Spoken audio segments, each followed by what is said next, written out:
এই একটা চা দাও। চাচা আল্লাহ পাহাড়ের নামা বসেন, এটা আমার দোকান, আমার ব্যবসা।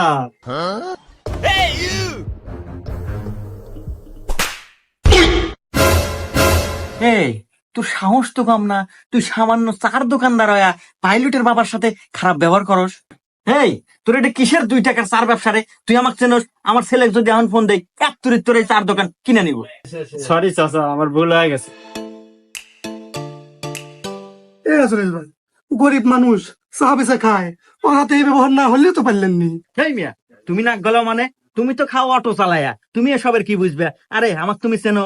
আমার ছাওয়ালের লগা পাইলট, বিমান চালায়, মাসে লাখ লাখ টাকা ইনকাম করে। হ্যাঁ, আর আমার ছেলের মতো ছেলে এই অত্র এলাকায় আর একটা আছে। তা অবশ্য নাই, আগে গেছেন কামলা বেচে, আজ আপনার সওয়ালের জন্য এত উন্নতি আর এত মান সম্মান। আর আমারও কপাল ভাই,